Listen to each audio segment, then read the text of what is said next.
Warning, this program may contain visuals that might offend sensitive viewers. Parental guidance is advised. This is an SABC News presentation.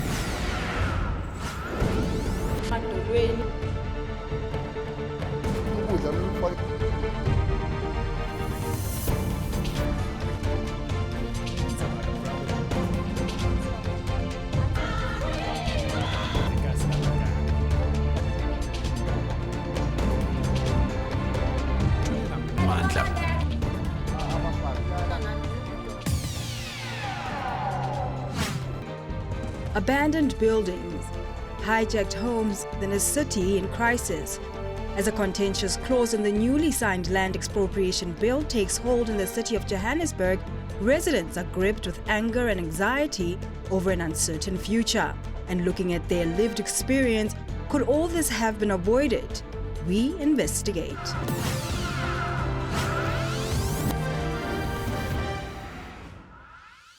This city is crying out. It's crying out for rejuvenation.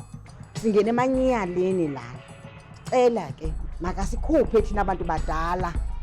What is it under the new process that will allow you to do anything other than symbolic taking on of property, but no capacity to manage them? Uba uyasikhupha makasifake kwenye indawo. Hayi uba sikhuphe sihlale emgaqweni.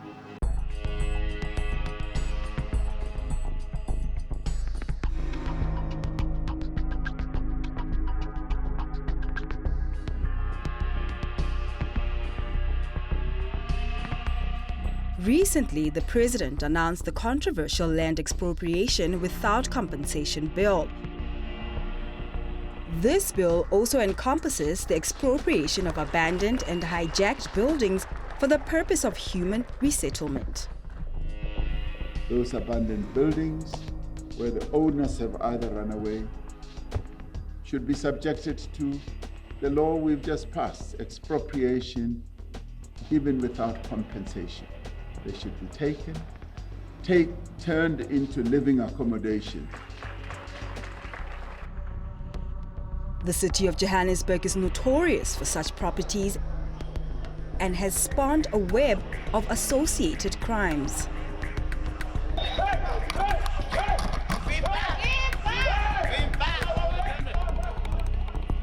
And with the upcoming G20 summit to be held in this metropolitan city, the president has since expressed dissatisfaction over its current state. This city is crying out. It's crying out for rejuvenation. It is a painful sight to go through the center of the city and to see what it has deteriorated to. In response, government officials have launched cleanup campaigns in a bid to restore order. These include clean sweeps in abandoned and hijacked buildings. But not every dilapidated structure in the city is abandoned or hijacked. Immersed in the streets of Hillbrow is Dangan Courts, a government-subsidized residential complex which was expropriated as early as 1998.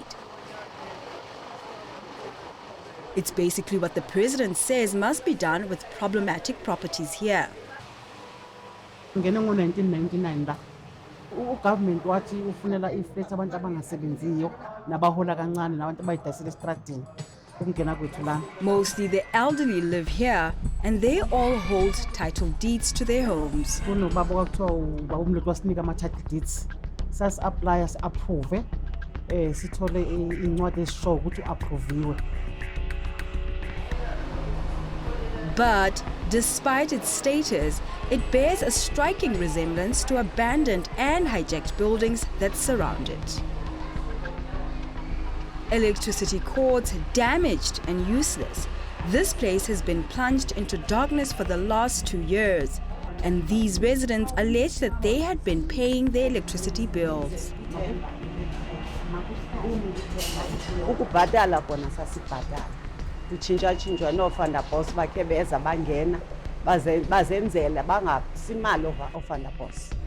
Sibhadale sifikelwe si-statement bangayi uyobhadala umasipala ofunda boss. So ekuhambeni kwexesha mama kuhambe wahamba umbane waqhawula. Uhambe kwahamba kaloku umbane waqhawuka kuba akho mali ingenayo kwamasipala. But as title holders of their sections, these residents argue that the municipality should have issued separate bills for each unit, rather than consolidating the charges into a single collective invoice. Angisitholi statement esiqonda kwami. Ngithole sama-rate and taxes kuphela. Esikagesi sifika in bulk. Kuthiwa i-flat lonke liyakolota. Sacela basifakelwe amamitha indlu nendlu umasipala. Wangathi uzawuyenza jiki wathi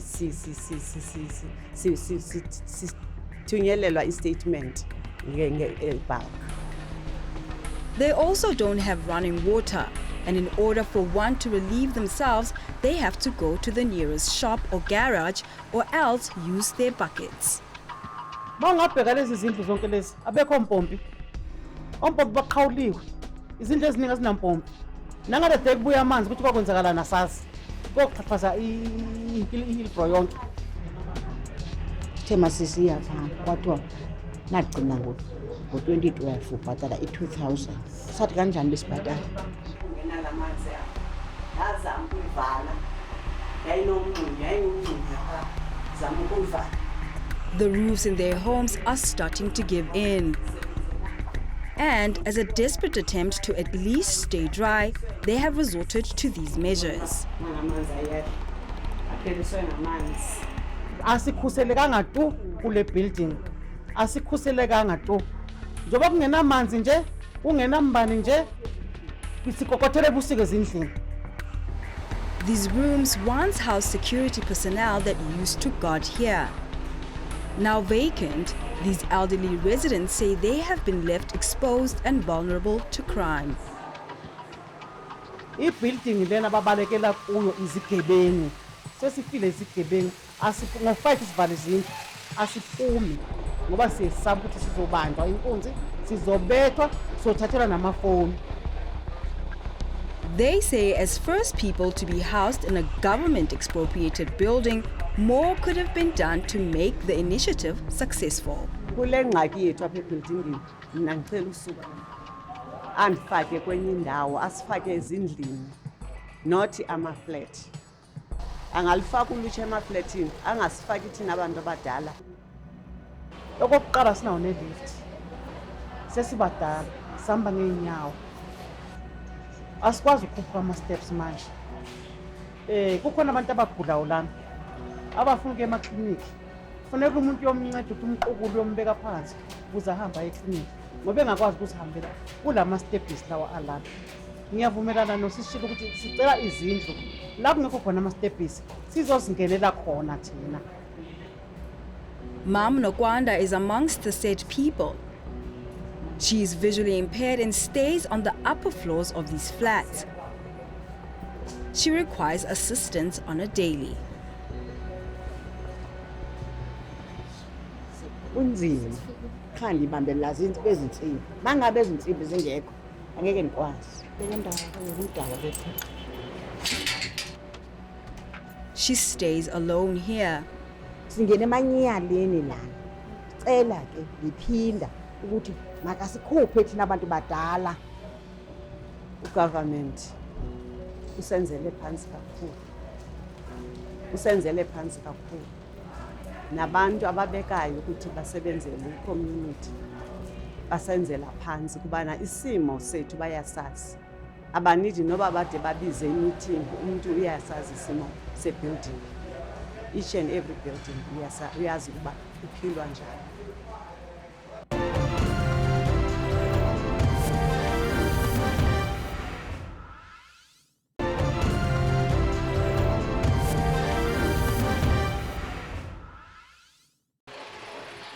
Since the government announced the passing of the expropriation bill, so far it seems as though there's no clear plan of action. This has left illegal occupiers of abandoned and hijacked buildings, specifically those in Hillbrow, in a state of panic. Uba uyasikhupha makasifake kwenye indawo. Uyabona? Hayi uba sikhuphe sihlale emgaqweni. Sihlale endleleni. Ozininzi buildings ezihijekwe vele and i-crime kulapho yenzeka khona kakhulu. Ngibona njani apha ebusweni. Siya-experience vele i-crime vele sisi-victims. Sibaninzi sisi-victims e-crime. This once thriving neighborhood now stands as a testament to neglect and decay. In this side of town, the lines of ownership to these buildings are blurred. And that is one of the contributing factors to their dilapidation, as residents, most undocumented foreign nationals, occupy these buildings without permission, some of which have been abandoned, their grandeur lost to time. We continue to dig into the lived experience of those who've called these buildings home. Kolani is one of them. He arrived here in the year 2012 in search of employment. Bathi le ndawo sikuyo kweli lethu iside yayiliholo, and then ke sazenzela imikhukhwanyana privacy yabona ukuthi noko ungalali nje esigangeni. I mean endaweni e-open. Sithetha nje apha ngaphakathi kunemikhukhu. Kunemikhukhu lapha ngaphakathi. It's about 9. We asked to see.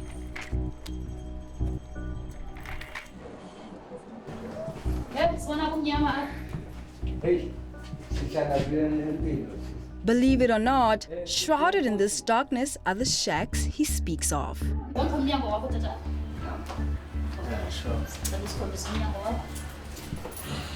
Let me cook in 9. Despite the fact that it is broad daylight within these walls, an endless night grips these residents from dawn till dusk, and it has been like this for over a year. So ukuze passage nokoko kuba mnyama up until ndafika ekamereni yakhe.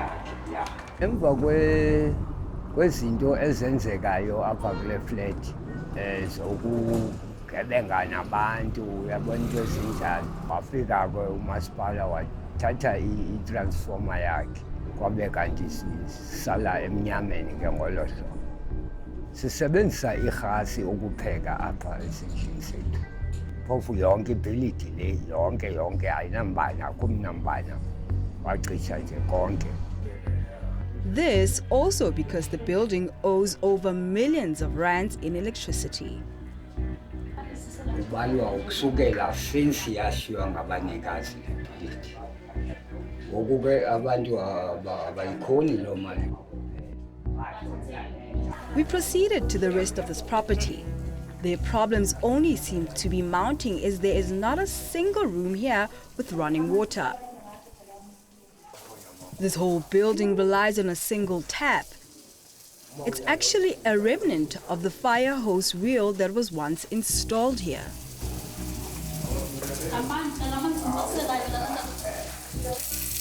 And it runs like this 24/7. Corridors are a swamp.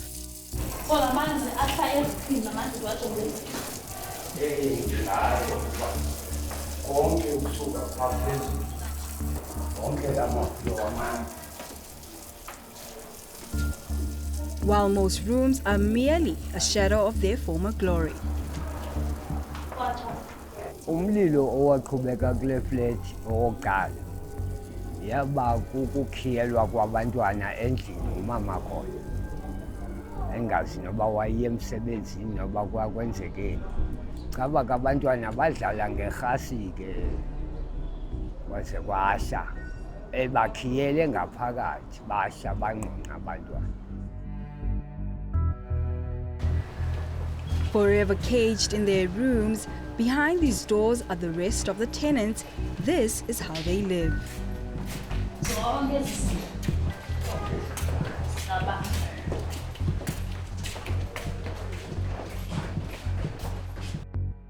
Bundlobongela bungapha kwengqondo ngoku abantu sebeyoyika nokuthi kwenziwe ii-meetings. Sasikade sinazo nee-meetings kuba kaloku nabo bangalinyazwa ngabantu. Elezigebenga sihlala nazo zona zikhona zininzi apha ekhaya.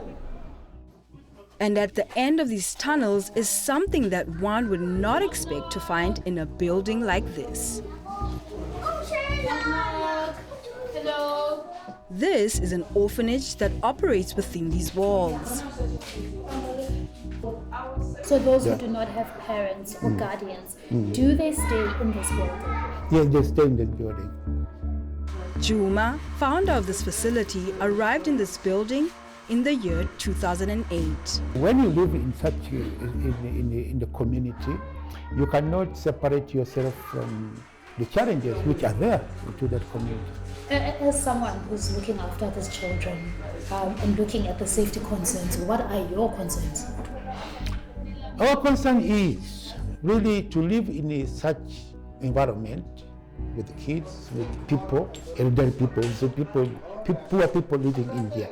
It's dangerous. These residents all say that the authorities, including the city of Joburg, are aware of the state of affairs here. Umasipala uyafika apha sisi. Ufike abantu bakwa housing nabo bazichaza uba baphuma phi, babhalise nabo, bathi bawugqiba bathembise ngokuthi xa sisuka besikhupha apha bazasifaka endaweni. So sihleli kuloo nto ke ngokuya lo mlindo singawaziyo uba iyawuba nini loo nto yabo.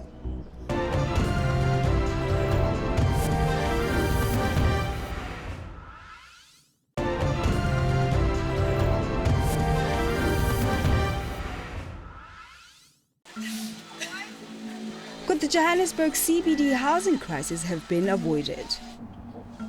We talked to Angelo Fick, Director of Research at Our World Socioeconomic Research Institute. We have long, as citizens, agitated for both provincial and national government to look to the city of Johannesburg as the economic heart of the country and ask why is it not functioning despite its massive budget. It is the wealthiest city on the continent. It has the largest budget on the continent for a municipal entity. It is only now that we are hosting the G20 in Johannesburg that the president, I presume, intervenes because it's embarrassing to host international statespeople if you're the head of a country and your economic heartland is the disaster zone that Johannesburg has been. Think of the inner city fire at the Usindisi building, think of the Lillian Ngoyi explosion, think of water interruptions, think of power interruptions, think of the poor state of the inner city in terms of crime, and then think of the management of the inner city for property owned by the city government. He says there are legal documents in place that the Department of Human Settlement in the city could have adhered to avert the current state of affairs. What we're seeing is there's an historic failure by city governors to take responsibility for their function. Existing bylaws allow them to do all sorts of things around mismanaged properties, abandoned properties, properties not paying rates, properties not paying for services. The fact that local taxation and the consequences of not paying local taxation through rates and other services were not implemented does not inspire me with confidence that a new bylaw is necessarily going to fix this. Because if you couldn't implement the existing set of bylaws that allowed you to deal with errant property owners, what is it under the new process that will allow you to do anything other than symbolic taking on of property, but no capacity to manage them? In the year 2014, the city of Joburg gazetted bylaws on problem properties. Key provisions in the document highlight the municipality's responsibility to identify and address these buildings. So a bylaw would be the local mechanism by which a local authority, a municipality or a metropolitan municipality, is going to give effect to how it conducts its business in the municipality. A bylaw has to be, one, legal, so it cannot contradict national law, and it also cannot contradict the constitution. And so a bylaw is a means by which a local government can do local work, particularly around managing its own properties, its own area, its own space. So the problem isn't just that this is a new bylaw. The problem is that there are municipal functional failures, and it's not clear what capacity they have since established to make sure not only that Usindisi does not happen again, but that other forms of mismanagement and failure do not persist into this new property portfolio that they'll be getting through expropriation. And until they can specify that what will be the consequence, what will be the agencies, we know that the Johannesburg Housing Agency, for example, is deeply compromised, has failed in all sorts of ways. Are they now responsible for the management of these properties? Does the municipality have a plan to action? And have the buildings that fall under this category been identified? And in the new bill, would these buildings be better managed? We reached out to the municipality's Department of Human Settlement for answers, but they are still yet to provide an official response. So firstly, I think it has become important for residents to see what the existing oversight and accountability mechanisms are and to hold people to account. And that includes in those public consultation meetings between ward councillors and their committees and their meetings, it is important to do that. Oversight committees at the municipal chamber exist, and so journalists have the right to attend them and private citizens have the right to attend them. Meanwhile, the City of Joburg mayor had this to say. We understand our challenges. These challenges are structural, systematic, and financial. Local government is complex. Therefore, we need complex, innovative solutions to resolve and solve our challenges. As we take incremental steps to resolve and solve our challenges, we must, 1, strengthen our oversight mechanism on municipal entities in order to reduce irregular expenditure and improve financial transparency. This oversight responsibility will force us to implement good governance principles. It is important to note that the issue of abandoned and hijacked buildings is not only unique to the City of Joburg. This phenomenon is a nationwide concern affecting communities across the country. And the expropriation bill in question applies uniformly across board.